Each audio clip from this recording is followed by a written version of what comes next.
Zat Alilər Prezident Əliyev, danışan liderlər verilişinə xoş gəlmisiniz. Sağ olun. Sizi verilişimizdə yenidən görmək böyük şərəfdir. 6 ildən sonra Çinə ilk dəfəki dövlət səfərinə gəlmisiniz. Son dəfə siz səfərinizin və ikitərəfli münasibətlərinizin əla səviyyədə olduğunu qeyd etdiniz. Beləliklə, indiki səfərinizi və ikitərəfli əlaqələri bir sözlə ifadə etsəydiniz, nə deyərdiniz? Elə indi də deyərdim ki, əlaqələr əladır. Bəli, haqlısınız. 6 ildən sonra yenidən səfər edirəm, lakin bununla belə mənim bu vaxta qədər bir sıra tədbirlərdə Sədr Si ilə görüşmək imkanım olub. Sonuncu dəfə biz iyul ayında strateji tərəfdaşlıq haqqında bəyannaməni qəbul etdiyimiz bir beynəlxalq tədbir çərçivəsində görüşdük. Bir sözlə, həmin görüş əməkdaşlığımızın olduqca mühüm tarixinə çevrildi, çünki münasibətlərimiz daha yüksək səviyyəyə qalxdı. Sonuncu görüşümüzdən bir ildən az vaxt keçməsinə baxmayaraq, bugün biz Sədr Si ilə hər tərəfli strateji tərəfdaşlıq əlaqələrinin qurulması haqqında birgə bəyanatı imzaladıq. Beləliklə, münasibətlərimizi daha yüksək səviyyəyə qaldırdıq. Bununla yanaşı, bir çox sahəni əhatə edən 20-dən artıq sənəd imzalandı. Bir sözlə, mən deyərdim ki, münasibətlər əladır. Səfər də həmçinin. Nəticələrdən çox razıyam. İlk olaraq Sədr Si tərəfindən Çinə dövlət səfərinə dəvət edilməkdən çox şərəfləndim. Buradakı mühit, qonaqpərvərlik, dostluq, eləcə də müzakirələrimizin mahiyyəti həqiqətən çox həvəsləndiricidir. Biz münasibətlərimizi daha yüksək səviyyəyə qaldırdıq. Əla, yer gəlmişkən bu münasibətlə sizi təbrik edirəm. Sağ olun. Bununla belə, bu dəfə fərqli nəyisə hiss etdiniz? Şəxsən sizə nəyisə təəssürat bağışladı mı? Bugün Çin rəhbəri ilə görüşlərim zamanı qeyd etdim ki, hər dəfə Çinə gələndə inkişaf görürəm. Bir çox yeni infrastruktur layihələrini, binaları və gözəl şəhəri görürəm. Dostlarımı sosial və iqtisadi inkişafda qeyri-adi nailiyyətlərlə, o cümlədən Çinin beynəlxalq aləmdəki fəaliyyəti ilə təbrik etdim. Hər zaman buraya gəlmək olduqca xoşdur. Burada dəfələrlə olmuşam. Çinə ilk səfərim hələ 2005-ci ildə olub. Bir sözlə, ötən 20 il ərzində ölkənin sürətli inkişafının və inanılmaz dəyişikliklərin şahidi olmuşam. Gördüklərim, iqtisadi inkişafla bağlı oxuduqlarım və mənə verilən məlumatlar göstərir ki, ölkəniz həqiqətən düzgün yoldadır. Bu münasibətlə sizi təbrik edirəm. Sağ olun. Bu yaxınlarda beynəlxalq forumda iştirakınız zamanı siz bildirdiniz ki, bizim üçün xüsusi əhəmiyyət kəsb edən Çin kimi böyük ölkə ilə əməkdaşlığın strateji tərəfdaşlıq formatı Çin ilə Azərbaycan arasında ikitərəfli münasibətlərdə çox mühüm mərhələdir. Bir halda ki, hazırda siz bu münasibətləri hər tərəfli strateji tərəfdaşlıq səviyyəsindən qaldırdınızsa, sizə əlavə sual verim. Həmin addım konkret olaraq ikitərəfli əlaqələr üçün nə məna kəsb edir və Azərbaycan xalqı üçün hansı mahiyyətə malikdir? Əvvəlcə, əgər siz hər tərəfli strateji tərəfdaşlıq əlaqələrinin qurulması haqqında birgə bəyanatın mətninə nəzər yetirsəniz, ikitərəfli əlaqələrin geniş gündəliyini görəcəksiniz. Ölkələrimiz milli maraqlara aid məsələlərdə həmrəylik və dostluq nümayiş etdirir. Biz bir-birimizin suverenliyini və ərazi bütövlüyünü qətiyyətlə dəstəkləyirik. Biz vahid Çin siyasətini qətiyyətlə dəstəkləyirik. Tayvanda qeyri-qanuni seçkiləri ictimaiyyət qarşısında açıq şəkildə pisləyən ilk ölkələr sırasında olmuşuq. Bəyanatın digər hissəsi ticarət, daşımalar, xalqlar arası əlaqələr, humanitar tərəfdaşlıq kimi çox sayda məsələləri əhatə edir. Və əlbəttə ki, bu addım birgə təşəbbüsümüzdür. Beləliklə, həmin sənədin mahiyyəti çox əhəmiyyətlidir. Buna görə, həmin ölkə ilə bəyanatın imzalanması Azərbaycan üçün həqiqətən mühüm nailiyyətdir. Sizə deyə bilərəm ki, Azərbaycan öz bölgəsində bir çox ölkə ilə və həmçinin bəzi Avropa ölkələri ilə strateji tərəfdaşlıq haqqında bəyanatlar imzalayıb. Lakin Çin ilə bəyanat onların daxilində ən güclüsüdür. Məhz buna görə də bu sənədin xüsusi vacibliyi bir daha göz qarşısındadır. Siz və sədr Si arasında çox dərin münasibətlər var. Siz çoxsaylı müxtəlif tədbirlərdə bir-birinizlə görüşmüsünüz. Adətən söhbətiniz necə alınır? Onu dövlət başçısı kimi necə dəyərləndirərdiniz? Bizim çox mehriban münasibətlərimiz var. Görüşlərin birində o məni Çinin yaxın dostu adlandırıb. Bunu mən bir növ mükafat kimi qəbul edirəm. Onunla görüşməyə, onunla çox səmimi və açıq qaydada söhbət aparmağa hər zaman məmnunam. Biz danışıqlar zamanı çox vaxt bir yerdə olmuşuq. Sonra rəsmi ziyafət zamanı söhbət etmişik. Bir sözlə, regional sabitlik, təhlükəsizlik və beynəlxalq münasibətlərin bir çox sahəsini əhatə etmişik. Müxtəlif məsələlər ətrafında öz aramızda fikir mübadiləsi apardığımız zaman mənim üçün onun mövqeyini bilmək hər zaman vacibdir. Çünki o çox təcrübəli dövlət xadimidir.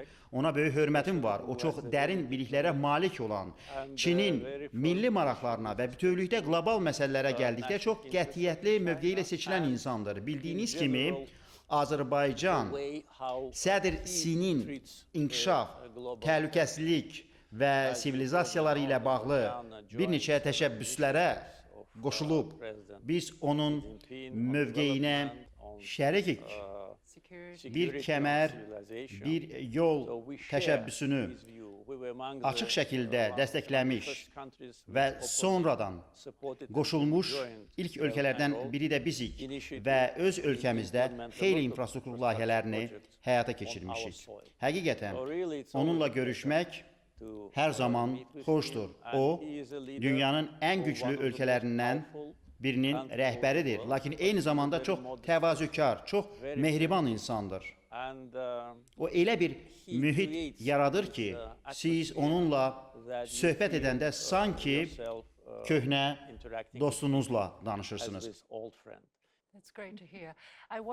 Bunu eşitmək çox xoşdur. Bugün xəbərlərə baxdım və Böyük Xalq Sarayında sizinlə görüşü barədə söylədiyi fikirləri dinlədim. İki ölkə arasında diplomatik münasibətlərin qurulmasında olan iradənin onun tərəfindən qeyd edilməsi mənə böyük təəssürat bağışladı.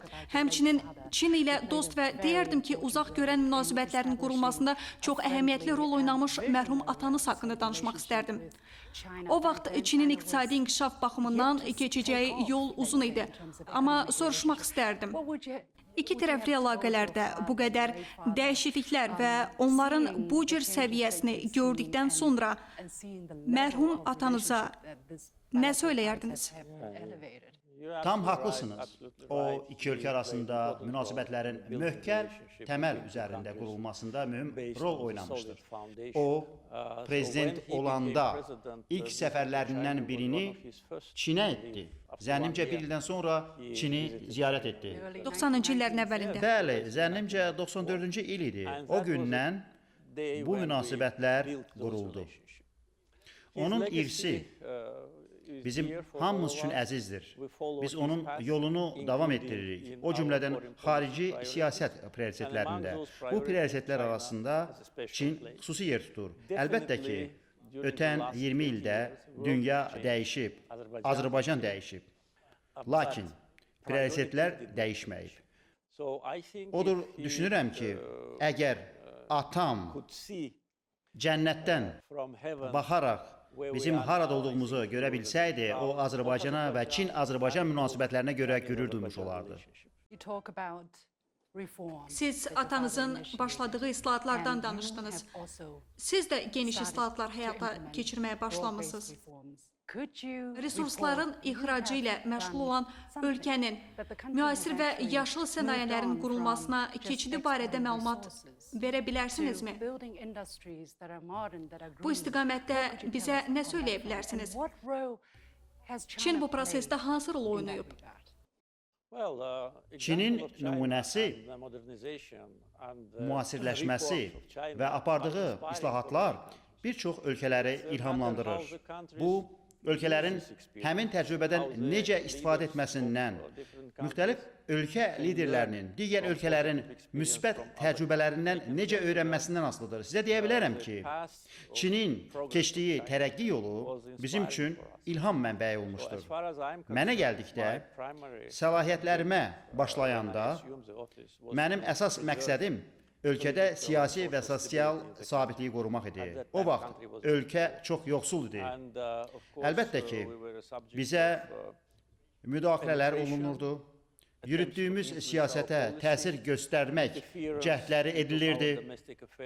Müxtəlif qərb dairələri tərəfindən daxili işlərimizə müdaxilələr olunurdu.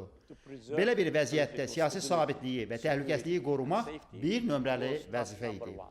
Çünki mən aydın dərk edirdim ki, bunsuz biz inkişaf edə bilmərik. Belə də oldu. Sonra biz güclü iqtisadiyyat qurmağa başladıq. Bugün Azərbaycanın xarici borcu ÜDM-in 7%-dən azdır. Bizim mübadilə olunan valyuta ehtiyatlarımız xarici borcumuzdan 14 dəfə çoxdur. İşsizlik, yoxsulluq səviyyəsini 5%-ə endirdik, iqtisadiyyatımızı şaxələndirdik. Siz qeyd etdiyiniz kimi, yaşıl gündəlik bizim üçün əsas prioritetlərdəndir. Eləliklə Çin burada çox mühüm rol oynayır. Çünki Azərbaycanda quraşdırılmış günəş panelləri Çində istehsal olunub. Mən bu barədə eşitmişəm, siz bu barədə danışırdınız. Mən çox şadam ki, yaşıl enerji potensialı olan yeni bir sahədir. Mən bu haqda sizdən biraz daha təfərrüatlı məlumat eşitmək istərdim. Məsələn, yaşıl enerji əməkdaşlığı baxımından iki ölkənin daha böyük potensialdan necə bəhrələnə biləcəyini düşünürsünüz? Bu, Azərbaycan xalqına yaxşılığa doğru hansı nəzərə çarpan dəyişiklikləri gətirəcək? Bu vaxtadək Çin şirkətləri investorlarla, Azərbaycanın yaşıl enerjisinə sərmayə yatıran şirkətlərlə pudratçı qismində çalışırdılar. Hələ ki, bizim imzaladığımız və icra fazasında olan müqavilələr bizə 2030-cu ilə qədər 6500 meqavat bərpa olunan enerji verəcək. Sadəcə müqayisə üçün deyim ki, Azərbaycanın ümumi quraşdırılmış gücü 8000 meqavat təşkil edir. Beləliklə, 5 ildən sonra biz demək olar ki, elektrik enerjisinin bugünkü tutumunu 2 dəfə artırılmış olacaq. 6000 meqavat günəş və külək elektrik enerjisindən əldə olunacaq, 500 meqavat hidroelektrik stansiyalarından gələcək. Bu bizim üçün həlledici olacaq. Çünki biz elektrik enerjisini istehsal etmək üçün əsasən təbii qazdan istifadə etməyi dayandıracağıq. Biz elektrik enerjisini bərpa olunan enerji resurslarından əldə edəcəyik və təbii qazı beynəlxalq bazarlara ixrac edəcəyik və əlbəttə ki, çoxlu mənfəət əldə edəcəyik. Eyni zamanda biz daxili ehtiyaclarımız üçün enerjiyə qənaət edəcəyik. Biz artıq küçələrdə hərəkət edən, elektriklə işləyən 160 avtobus almışıq. Onlar artıq Azərbaycan küçələrindədir. Bu hamını sevindirir.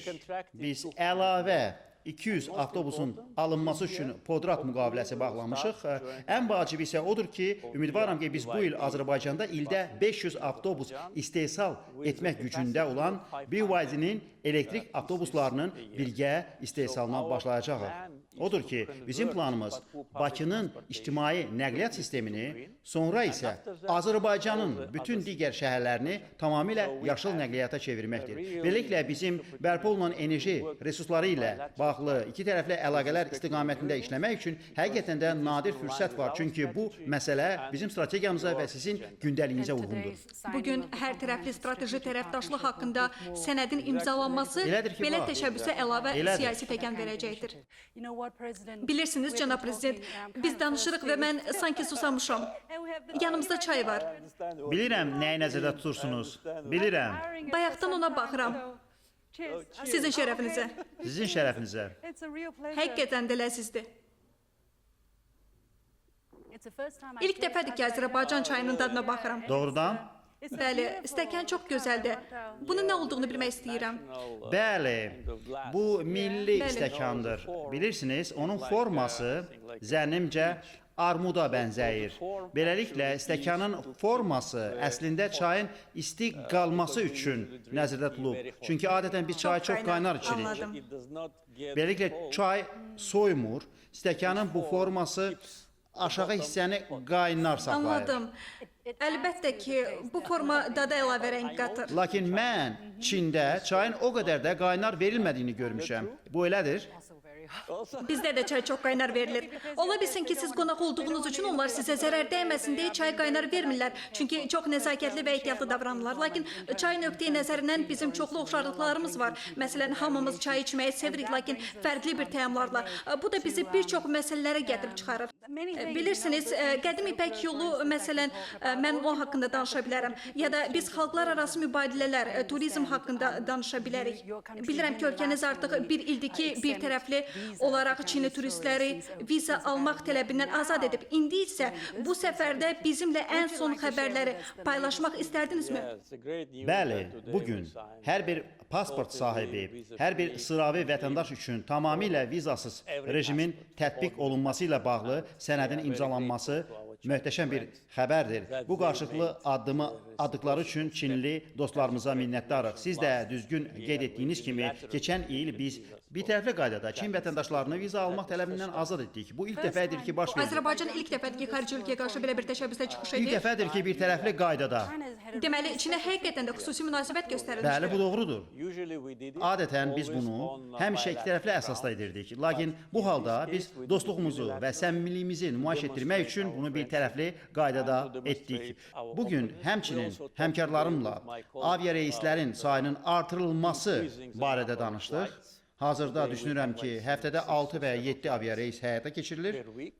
Ötən il viza rejimi ləğv ediləndən sonra Çindən bundan demək olar ki, 2 dəfə çox turist qəbul etdiyimizi nəzərə alsaq, ümidvaram ki, bu rəqəm artacaq.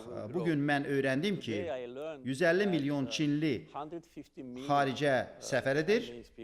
Görüşlərimdən birində söylədim ki, onların cəmi 1% Azərbaycana gəlsə, bizim üçün yetərli olacaq. Çünki əlbəttə biz turizm sektorumuzu inkişaf etdirmək istəyirik. Bizim coğrafi üstünlüklərimiz var. Xəzər dənizi, Xizək kurortları, meşələr və çaylar və hətta yarım səhra ərazimiz var. Ona görə də hər kəs zövq almaq üçün bir məkan tapa bilər. Bundan əlavə çox yaxşı mətbəximiz, qonaqpərvər insanlarımız var. Sadəcə olaraq biz özümüzü təqdim etməyə, ölkənin təqdimatını etməyə və sözsüz ki, dost ölkələrlə viza rejimini aradan qaldırmağa ehtiyacımız var. Bugün həqiqətən də tarixi gündür və Azərbaycan vətəndaşları üçün çox yaxşı xəbərdir. Çünki onlar sadəcə olaraq bilet alıb Çinə gələ bilərlər. Bəs əksinə necə? Azərbaycanlılar və ya Azərbaycan vasitəsilə səyahət edən digər insanlar üçün Çinə gəlib hər şeyi öz gözləri ilə görmək, təhsil almaq, işləmək nə dərəcədə vacibdir? Əslində mən Çinə kəmər və yol vasitəsilə yay düşərgəsindən gələn və burada qalan gənc insan tanıyıram. O fəlsəfə doktoru dərəcəsinə yiyələnmək üçün təhsil alır, özü üçün yeni gələcək qurur. Əks tərəfdə vəziyyət necədir? Sözsüz ki, biz daha çox Azərbaycanlının Çinə səfər etməsini, təhsil almaq, işləmək üçün gəlməsini istəyirik. Bugün biz həmçinin təhsil sayəsində əməkdaşlığımızı müzakirə etdik. Ölkələrimizdə hər iki ölkədən təhsil alan 100-dən çox tələbə var. Bu çox azdır. Bəli, çox azdır. Əminəm ki, xüsusilə texnologiyanın inkişafında, süni zəka sahəsində potensialı nəzərə alsaq, onların sayı artacaq. Biz qlobal trendlə ayaqlaşmaq istəyirik. Düşünürəm ki, Azərbaycandan daha çox sayda tələbənin buraya gəlməsi üçün böyük imkan var. Həmçinin zənnimcə Azərbaycanda Çin-Azərbaycan Universitetinin yaradılması barədə düşünmək yaxşı fikir olar. Hazırda biz bu imkanın dəyərləndirilməsi mərhələsindəyik. Lakin sözsüz ki, insanlar nə qədər çox səyahət edirlərsə, mədəniyyət, xalq barədə nə qədər çox bilirlərsə, ölkələr arasında əlaqələr bir o qədər də sıx olur. Çünki bəli, biz siyasi qərarlar qəbul edirik, strateji tərəfdaşlar dostlarıq, biz liderlər və hökumətlər olaraq dostuq. Lakin xalqlarımızın da daha çox yaxınlaşmasına, onların da daha çox dost olmasına ehtiyac var. Sözsüz.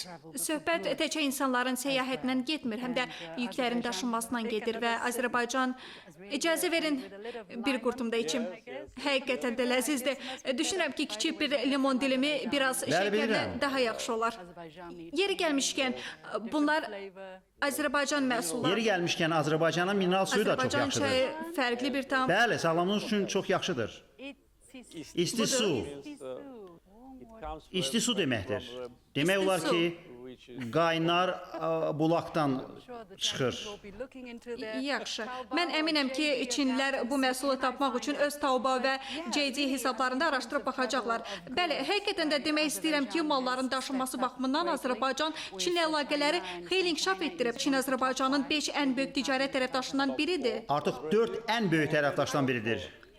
Yaxşı, irəliləyiş var. Çin ən böyük ixracatçıdır və ya bir nömrəli ithal mənbəyidir. Doğrudur. Bəli, bir nömrəli. Siz kəmər və yol layihəsi çərçivəsində elektron ticarətə, infrastruktur bağlantılarına, malların daşınmasına necə baxırsınız? Bu, hər iki tərəfdə insanlara və şirkətlərə nə fayda verəcək? Bəli, söylədikləriniz tamamilə vacibdir. Çünki Çin həqiqətən də idxal baxımından bir nömrəli və ticarət dövriyyəsi baxımından 4-cü tərəfdaşdır. Biz Çində 6 Azərbaycan ticarət evi açmışıq. Biz artıq Çinə şərab ixrac etməyə başlamışıq. Sizin bazarınızda daha çox payımızın olmasını istəyirik. Kəmər və yol layihəsinə gəlincə, bizim üçün bu təşəbbüs yalnız bir tranzit marşrutu deyil. Biz bu marşrut üzərində şirkətlər qurmaq istəyirik. Çünki bizim coğrafi mövqeyimiz əlverişlidir. Biz şərq, qərb və şimal-cənub nəqliyyat dəhlizləri üzərində yerləşirik. Bağlantılara gəlincə, biz artıq bütün infrastrukturu, dəmir yollarını, dəniz limanlarını, magistral yolları, 8 beynəlxalq hava limanı inşa etmişik. Biz qlobal miqyasda ən böyük yük daşıma, hava yolu ilə yük daşıma şirkətlərindən birinə sahibik. Beləliklə, hədəfimiz bu marşrut üzərində biznes qurmaqdır. Əlbəttə ki, biz Çin şirkətlərinə arxalanırıq. Cəmi bir həftədən də az vaxt bundan əvvəl biznes forumda hər iki ölkədən müxtəlif şirkətlər iştirak edirdilər. Onlar Azərbaycana 300 milyon dollardan artıq həcmdə investisiya yatırılmasına dair sazişlər imzaladılar. Bugün mən həmkarlarıma söylədim ki, bu bizim üçün yaxşı göstəricidir. Lakin düşünürəm ki, bu göstərici daha böyük ola bilər. Fikrinizdə 2 illik, 5 illik perspektivdə bir rəqəm varmı? Mən milyardlar barədə danışmaq istəyirəm. Düşünürəm ki, bu tamamilə realdır. Beləliklə, indi bizim hədəfimiz bərpa olunan enerji, nəqliyyat və istehsaldır. Bizim bacarıqlı işçi qüvvəmiz var, əhalimizin sayı artır, bazarımız böyüyür. Beləliklə, vergilər və müxtəlif hüquqi tələblər baxımından Azərbaycanda biznes qurmaq çox asandır. Çoxlu stimullaşdırıcı amillər var. Bizim sadəcə olaraq tərəfləri bir araya gətirməyimizə və Azərbaycanın biznes imkanları barədə Çinli iş adamlarına daha çox məlumat çatdırmağımıza ehtiyac var. Qeyd etdiyiniz kimi, Azərbaycan bir kəmər, bir yol təşəbbüsünü açıq şəkildə dəstəkləyən ilk ölkələrdən biridir. Bu təşəbbüs ikinci 10 illiyə qədəm qoydu və hələ görüləcək çox işi var. Sizin gələcəyə dair baxışınız necədir? Biz artıq qonşularımızla birlikdə yüklərin keçidini xeyli asanlaşdırmaq və sürətləndirmək üçün birgə müəssisə yaratmışıq. Məsələn, bugün nəqliyyat infrastrukturu və həmçinin gömrüyümüzdə, idarə etmədə islahatlar, o cümlədən rəqəmsallaşma ilə əlaqədar Çindən Azərbaycan vasitəsilə Qara dənizə yüklərin daşınma müddəti cəmi 10 gündən 12 günə dəkdir. Ötən il Çinlə Azərbaycan arasında tranzit daşımalarda 86% artım olub. Bugün söylədiyim kimi, bu yalnız başlanğıcdır. Beləliklə, düşünürəm ki, Azərbaycan vasitəsilə nəqliyyat marşrutları həqiqətən də bugün mövcud olan digər marşrutlar arasında ən təhlükəsiz, ən qısa və ən cəlbedici marşrutlardan biri olacaq. Sizə uğurlar arzulayıram və inanıram ki, Çin şirkətləri Azərbaycanın təklif etdiyi üstünlükləri qiymətləndirəcək. Azərbaycan Avropa ilə Asiyanı birləşdirən çox strateji coğrafiyada yerləşir. Eləcə də Mərkəzi Asiya və Qərbi Çin üçün çox mühüm birləşmə nöqtəsidir. Siz Azərbaycanın bu regiondakı üstünlüklərini və oynamaq istədiyi rolu necə görürsünüz? Ölkənizin nöqteyi nəzərindən regionda sülhü və inkişafı təbliğ etmək üçün hansı işləri görmək istəyirsiniz? Siz tamamilə doğru qeyd etdiniz ki, biz Asiya və Avropa, habelə Şimal və Cənub arasında yerləşirik və hər iki nəqliyyat dəhlizi Azərbaycan ərazisindən keçir. Ancaq həqiqətən tranzit ölkəyə çevrilmək üçün qonşu ölkələr və onların qonşuları ilə yaxşı münasibətlərə malik olmaq lazımdır. Məqsədimiz məhz budur və zənnimcə biz buna nail olmuşuq. Siz qonşu ölkələr və onların qonşuları haqqında bəhs edirsiniz. Bu çox vacib amildir və mühüm bir platforma olan Şanxay Əməkdaşlıq Təşkilatına daha bir ölkə üzv olur. Azərbaycan da təşkilatın dialoq üzrə tərəfdaşıdır. Cari ildə Çin təşkilatda sədrliyi öz üzərinə götürür. Region və daha geniş coğrafiya üçün belə bir təşkilatın rolunu nədə görürsünüz? Şanxay Əməkdaşlıq Təşkilatının şüarı olan və qarşılıqlı etimad, qarşılıqlı mənfəət, bərabərlik, məsləhətləşmə və sivilizasiyaların fərqliliyinə hörmət və vahid inkişafın təmin edilməsini tərənnüm edən Şanxay ruhunun əhəmiyyətini necə qiymətləndirirsiniz? Bütün sadaladıqlarınız bizim siyasətimizin və gündəliyimizin tərkib hissəsidir. Azərbaycan çox tərəfliliyin güclü tərəfdarıdır. Əlbəttə, biz Şanxay Əməkdaşlıq Təşkilatına daha yaxın olmaq istəyirik. Sədr Xi Jinping məni zirvə toplantısına dəvət edib və bir neçə aydan sonra mən yenidən Çinə səfər edəcəyəm. Bizə məlumat verdiyinizə görə sağ olun.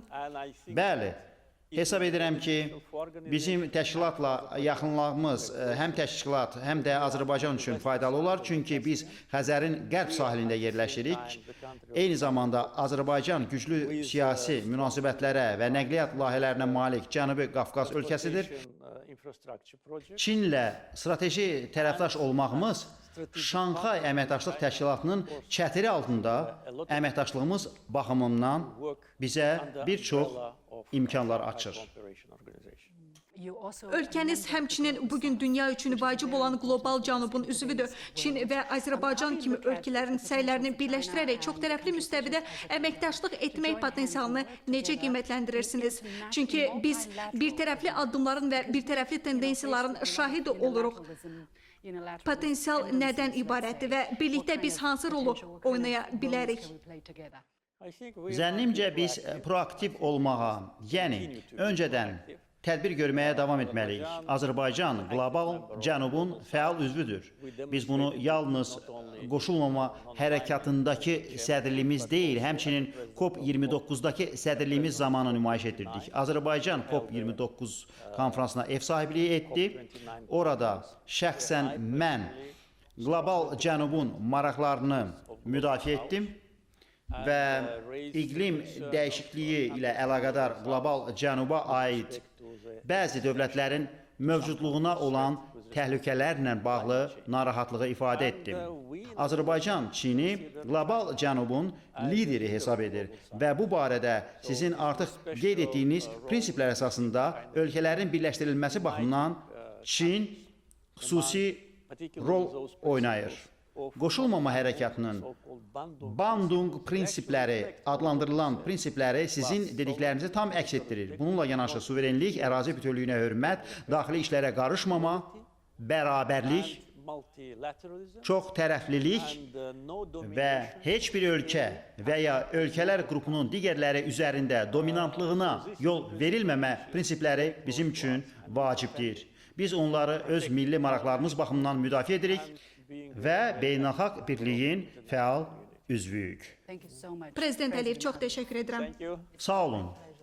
Çox şad oldum. Sağ olun. İcazə verin bir qurtum da içim. Bəli, bir qurtum sizin şərəfinizə. Uğurlu səfərinizin şərəfinə. Sağ olun.